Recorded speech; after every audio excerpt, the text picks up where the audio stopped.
kind of one of those foundations that... What the hell? That's completely peeled off. Hey everyone, welcome to my channel if you're new, or welcome back if you're not.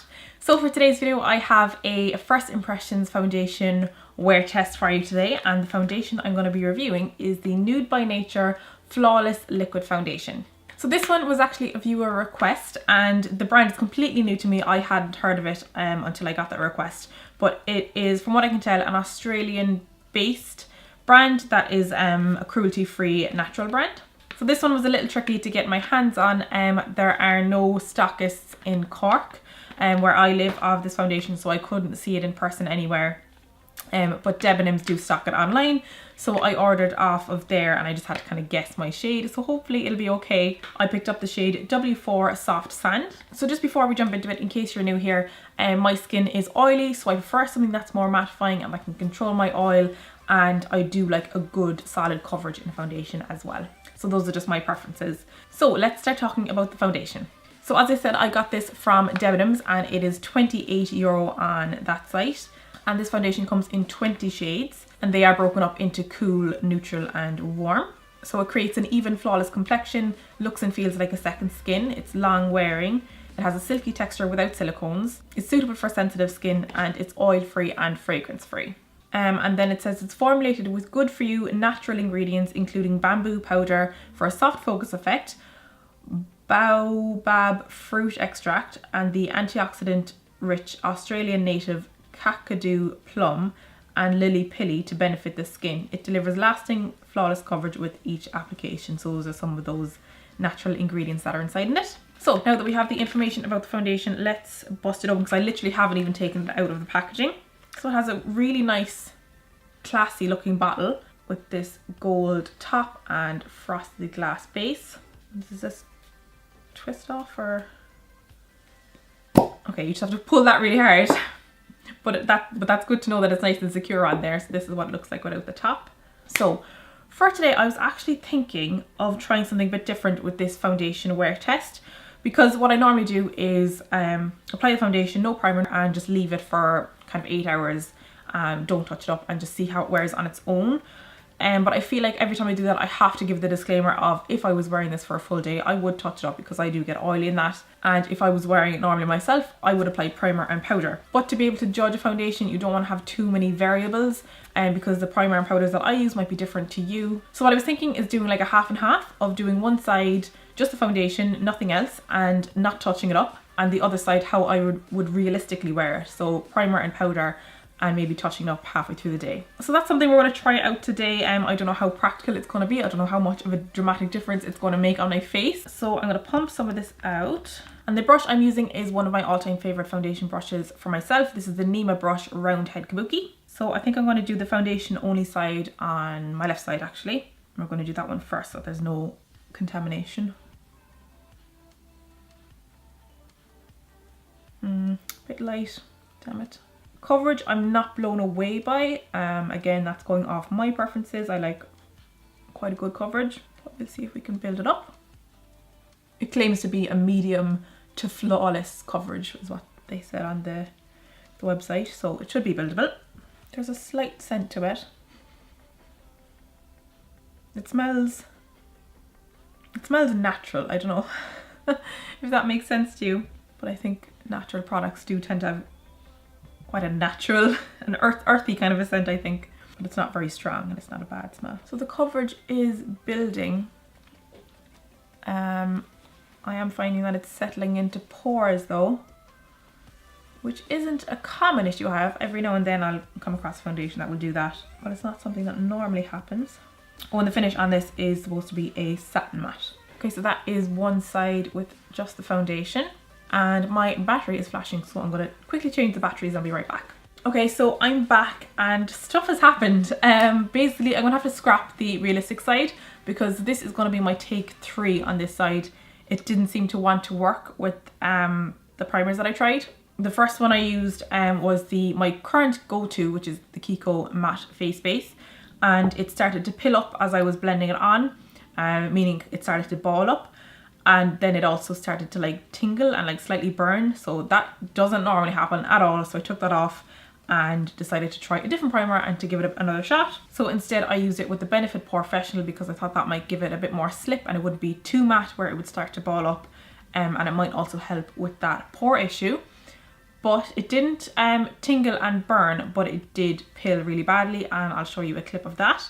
So I don't know if you can see, but when I stipple it on you can really see like the brush marks. It's kind of one of those foundations that,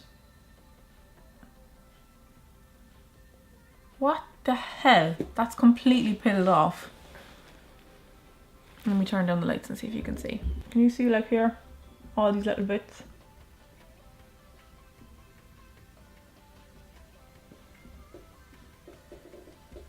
I can actually roll it off. So it doesn't seem to want to work with primers, and a primer is something that I always use. So this is kind of a first for me that I found a foundation that just doesn't want to work with a primer. Or at least the couple that I tried here. And you know what, if this is a foundation that just doesn't need a primer, then that's brilliant. It's just unusual. And I'm actually going to switch to a clean brush, but something similar to this, because I don't want any contamination with a primer in it. So I'm going to switch to, this is like a smaller version, but it's still a round topped kabuki. So I'm just going to finish off the face the same way I did this one. Hopefully having nothing on my skin will have solved that problem. It's okay, but it's not looking great. Maybe this side just went on better than normal. I think it's just that it's quite matte, that it sets really quickly. What the hell? Like, do you see how weird and patchy that is? Hang on. When I'm stippling it on, which is what I was doing on this side, it's just clinging to certain patches and then it's removing it from other patches. I don't know if we just got lucky with this side, with the first one, or if I just wasn't looking close enough, because now it's being really difficult to build. And now that I get up close to my mirror, because I did have my mirror set back a little bit further than usual to try and keep it out of frame. Let me bring it in a bit. I didn't notice any blending issues or anything on this side, but when I look at the two sides up close, neither of them look good. I'll give you an up close look now in a second. And on my palette, the foundation that has dried, I don't know if you'll be able to see, the foundation that has dried where I've kind of gone over to pick up a little bit of extra, it has started to kind of pill on the palette where I went over any dried foundation. So I think it's that it sets really quickly and it doesn't want to be blended over or moved with a brush. So maybe what I'll try is finish that off with a sponge application, because this could be one that you need to use with a sponge. I'm trying to give it every chance here, but I'm going to give you a closer look as to how that's sitting on my skin at the moment. Okay, so this was the first side where I didn't notice any pilling as I was blending, but if you can see, it does not look good. It's completely enhancing pores and it looks dry and cakey, and I don't have dry skin. And this is the other side where I did experience some of that patchiness and pilling in the blending, but neither of them are sitting too well on the skin. So I've just dampened my beauty blender and I've wiped off my palette to get rid of any of that dried up foundation. So we're going to start afresh here and see if we can get a nicer finish on this.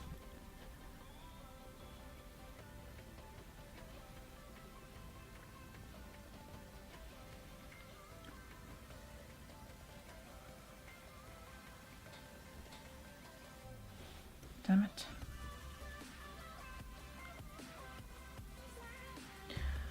Come on, it's lifting up now. So in trying to apply another layer, it's actually lifting off with the sponge, even though it was already set in place. Like, you can literally see how much coverage I've lost. And even though, like, this wasn't just a sponge, this was a sponge with foundation on it. It should have been applying it. You guys, it just removed it. Oh my god.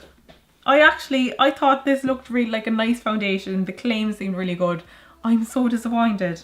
I'm going to go back in with my brush. I'm going to give us some sort of an even finish, even if that finish isn't great, so that I can finish my makeup. Should I continue with this foundation? I don't know. It's time to pill again. Like, I don't know if I should even bother wear testing this. The day is pretty late. It's pretty late in the afternoon already. It's gone 4 now, so I would have been struggling to get a full day's wear test. I would have had to like wear it right until I head to bed. So now I'm actually not that bothered about it, because I can already tell you this was too much bloody work. Oh my god. I had kind of an even bit of coverage, went to build it up, and it's taking it off. It's taking it off again. What do I do? This is where we're at. So I don't know if you can see like how patchy it is, and you might be able to see up here the little bits of texture. That's it pilling. That's it literally balling up. I don't know if you can see like when I'm wiping it. I'm getting little flakes. Look how much it's moving. So this side I haven't touched in a while, but I don't know if you can see that it's still got all that patchiness. Let me try once more to smooth this out so that I can finish my makeup. Okay, I've just run over everything with a light layer of foundation just to try and get the coverage even. I still don't like the finish. It's still looks cakey, and even though there's not that much product on from all the removing and putting back on and everything, it still looks patchy and cakey, and it's emphasizing my pores. But I'm gonna wear it for a few hours anyway and just see how a little bit of wear time will affect it, because you never know, a little bit of the oils from the skin might make it look less like dry, but then again it could just make it doubly worse. My forehead looks so dry. So you can already tell that I don't like this foundation. This was way too much work to try and get it just to work, and I'm still not even that happy with it. At least right now I'm looking even, so I'm just not going to touch it. So I'm going to finish my makeup. Fingers crossed that goes well, and I will be back.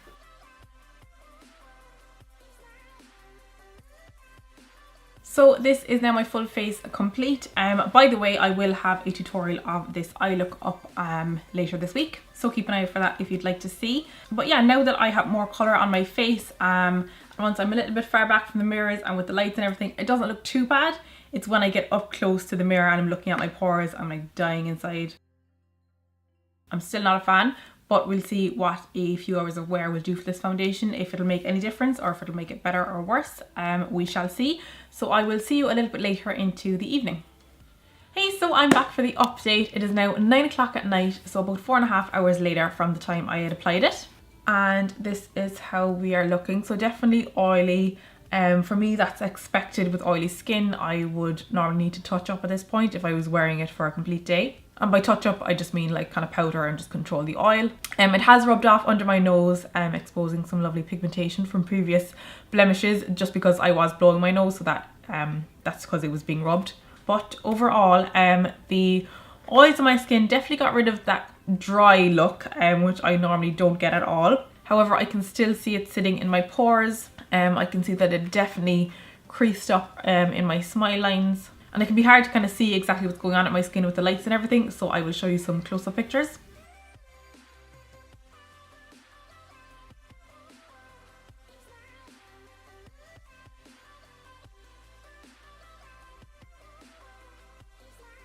So overall, it still doesn't look great. It's very unflattering on my skin anyway.